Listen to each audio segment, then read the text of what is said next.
speech in 3, 2, 1. We believe that the public will should be prioritized over the will of authority. Hence, very proud to propose. We're going to give you 3 arguments. 1, about how funding undermines political support. 2nd, on how this promotes elitism.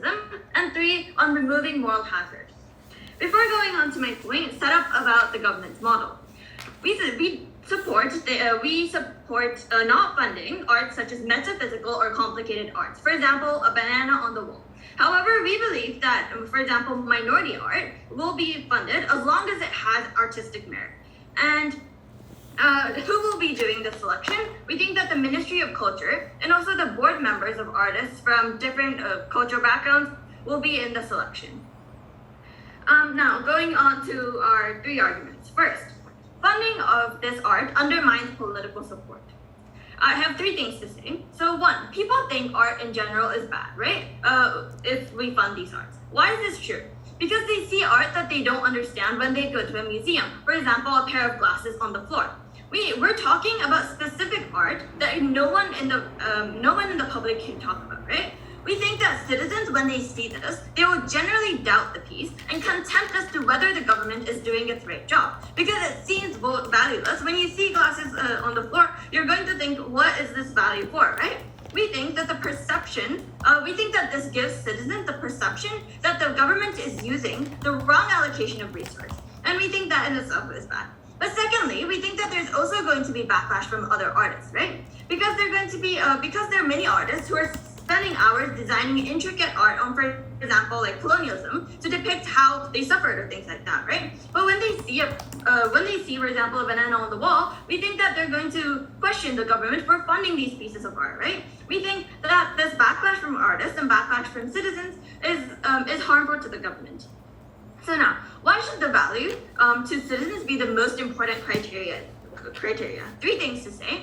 1, we think that the general expectation of the public is that when you give tax, you want the government to use it for useful causes. For example, supporting infrastructure, healthcare, right? We think that taxes should maximize public utility, and when the majority of the people don't even understand what that art means, we think that this fails the general expectation of the public.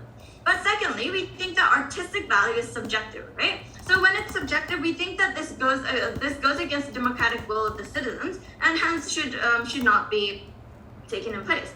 But thirdly, we think that it gives the government an opportunity to abuse their state powers, because it's not everyone in the country that gets to decide which fund to decide, right? On our counterfactual, we think that because it's going to be decided on whether the audience likes it or not, we think that state powers are less likely are not able to abuse their powers on our side of the house. So what is the impact of this? One thing, we think that on their side of the house, it undermines political and democratic will to support art in general, right? We think that because of this, subsidizing to other arts, for example, other like major arts, will decrease because there's this general doubt of this art that the government is supporting. And we think that because funding of this art undermines political support, we're proud to propose. Now, second, about funding promotes elitism. We think that there are 2 things to say. 1, only people who have a lot of cultural capital will be able to understand art. If you don't have a lot of knowledge on it, you're not going to be able to understand it. So that only the very elite people in the art community will understand it. And it's excluding the vast majority of the people, right? But secondly, we think that we're giving artists a chance to, for example, not put a lot of effort in their work, but still getting funding for it, right? We think that this should not be allowed, and for these 2 reasons, we should promote a world, the counterfactual, where the vast audience will be able to do this. And we think that it is more beneficial, for example, to support minority art on our side of the house instead of things that seem simple and seem valueless to the vast majority. Now, 3rd argument as to removing the moral hazard. Now, we think the opposition may say that in these meaningless looking arts, there are many deep meanings within, right? But we think that on our side of the house, the understanding of these art pieces will be better, right? Why? Because these pieces of art are not going to receive funding. This means that museums and artists need to do a better job at showing the value of that art in order to get the audience, in order to get people to come to their museum. For example, in America, when local museums were not supported when they showed these kinds of arts, what they did was they went to elementary schools on their own, right? They went to these places to show how good the art is. They had to explain in their own words how the value of these arts to get their customers. We think that this kind of narrative is better because we can spread the awareness of these people will have more effort to show the art and to show what it means, right? We think that when we remove the moral hazard of the government, the free market will spread, and that is a better overall. Yes, what? Yeah, so tell me how exactly this will translate to more promotion of minority art, given that most people, the majority in society, won't quite appreciate or be able to relate to this minority art.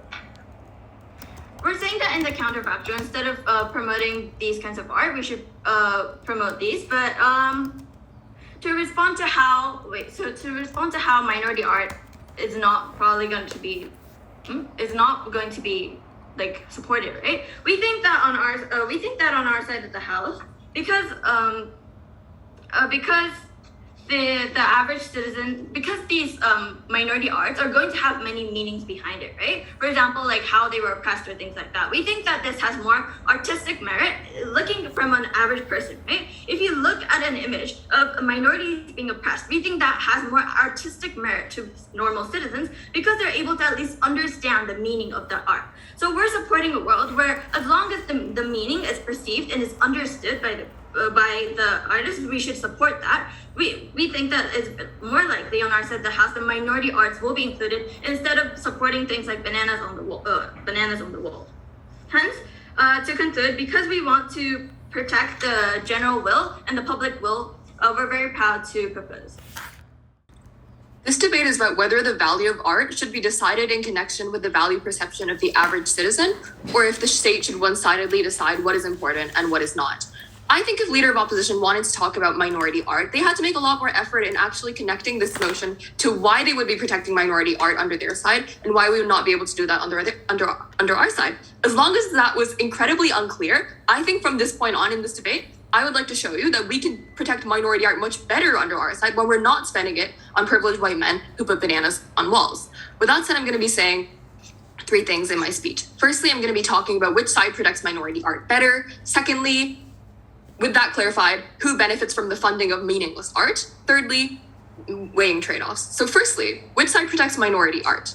Now, Leader of Opposition tried to strawman us by saying that we do not protect minority art, and then they spent the entire rest of their debate by talking about why minority art is important. I think their entire case was irrelevant because we say that minority art can be protected just as well under our side. Now, how do we recognize artistic merit in this debate? I think that the conceptual and abstract way in which this motion is worded means that this is not a debate about the systems through which we can recognize artistic merit. Rather, I think it was okay for the government to fiat that the art that we fund on our side has artistic merit. Crucially, this means that minority art is included in this conception of artistic merit, because even in the most exclusionary societies, as given in the context of Leader of Opposition, even in these incredibly racist societies, minority art has value and artistic merit to these minorities, which we are more than happy to protect. Rather, we say that the money that we are currently funding to this meaningless conceptual art should be reallocated to minority art under our side, because obviously that is much more urgent, and that is something that's a much more urgent and tangible value right now. So we are more than happy to protect minority art because that has artistic merit. The kind of art that we seek to quit funding from is an incredibly narrow portion of art. It's the kind of art that literally nobody understands, right? Like, for example, putting a chair in the middle of an art exhibit and calling it art. Painting one black dot on a painting and calling it art. Literally nobody understands why that exists except for that person. That is the kind of case of modern art which we are willing to cut funding to. We're not going to cut funding from things like Chicana art or black art or Asian art because we think that is still incredibly important. And with that out of the way, what is the realistic case of opposition, and why is that rather harmful for minority art? I think the realistic case of opposition was that the state makes a one-sided paternalistic decision about what is important. Because when you consider that the premise of what they are essentially saying that we do not know which the average citizens do not know like whether art has artistic merit. Therefore, the state has to decide on their behalf.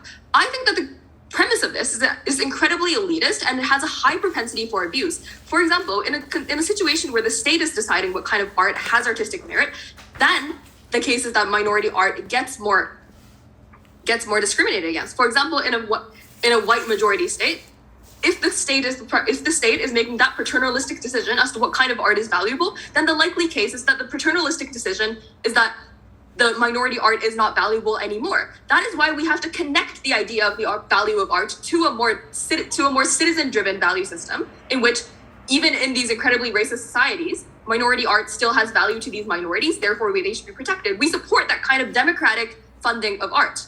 Now, that is why we think that minority art is protected much better under our side. Moving on to my second point. With that said, who benefits from the funding of this like incredibly meaningless art that nobody understands? It's clearly not the citizens who enjoy art themselves, because like they don't understand it, they don't gain any meaning from it. With that said, the most likely case is that the people that benefit from this kind of funding of this meaningless art is the artists themselves and their patrons, who are likely to be incredibly privileged actors, and therefore they do not deserve the funding that opposition is proposing that we give them. Two analyses as to the privilege of the artist and why it is something structural. Firstly is that the artists who make this kind of meaningless art is likely to be incredibly privileged.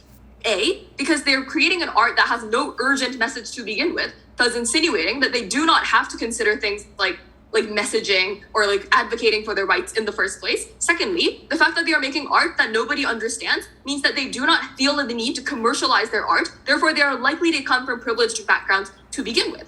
This is also an analysis about the audience of this ambiguous art, because when you have an incredibly ambiguous conceptual piece of art, you need a high degree of cultural capital and to like be able to understand it or engage in the ambiguous discourse to begin with. That's why like the people that enjoy modern art are incredibly likely to be from like to be university graduates, right? All in all, we say that when we fund these artists that create meaningless art, we are funding the most privileged sector of artists that exists. Now, leader of opposition gave a lazy rebuttal by saying that rich people don't need funding, so they won't receive it. I don't think that made any sense, because Hitoha is already giving you a structural reason as to why these people are privileged by structure. That means that even if they decide that they will one day be benevolent and to not receive funding, the point at which leader of opposition is saying that we should fund them anyways, then we are still funding privileged people. So I don't really think that engaged with the core of the argument.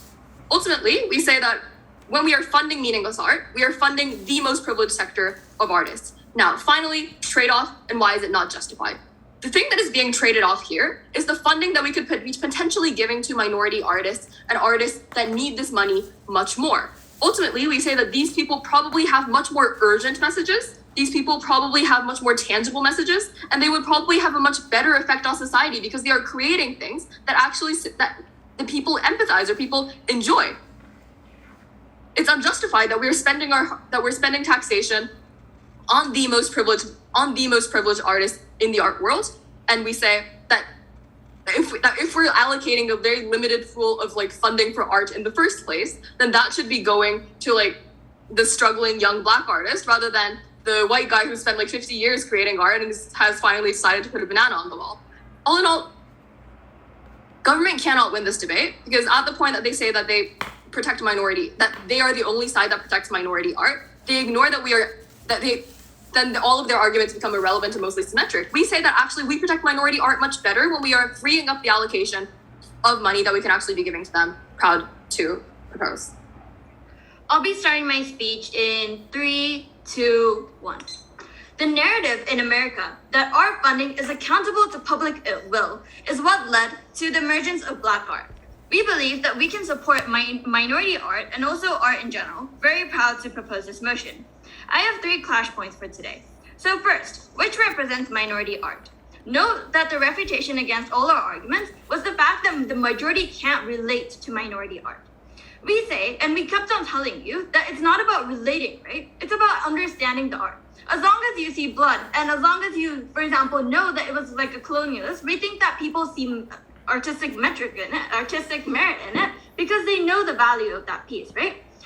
Because of that, we think that this reputation has been followed, but rather we think that authorities are the ones oppressing these minorities in the first place, right? The public is the one who is supporting these minorities, and we say that on our side of the house we can more represent minority art.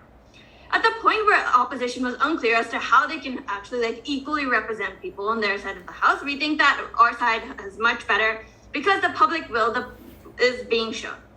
Let's concede to both and say that minority art will be represented. Even then, on our side of the house, we can represent minority art more because meaningless art, like bananas on the wall, will not be funded, and this funding can go to these arts, right? We think it is better to have more funding for these arts, hence we can represent minority art in terms of quantity too. Hence we win on this clash. Second clash, which is better for arts created by artists with capital. So in opposition, they support an elitist art sphere.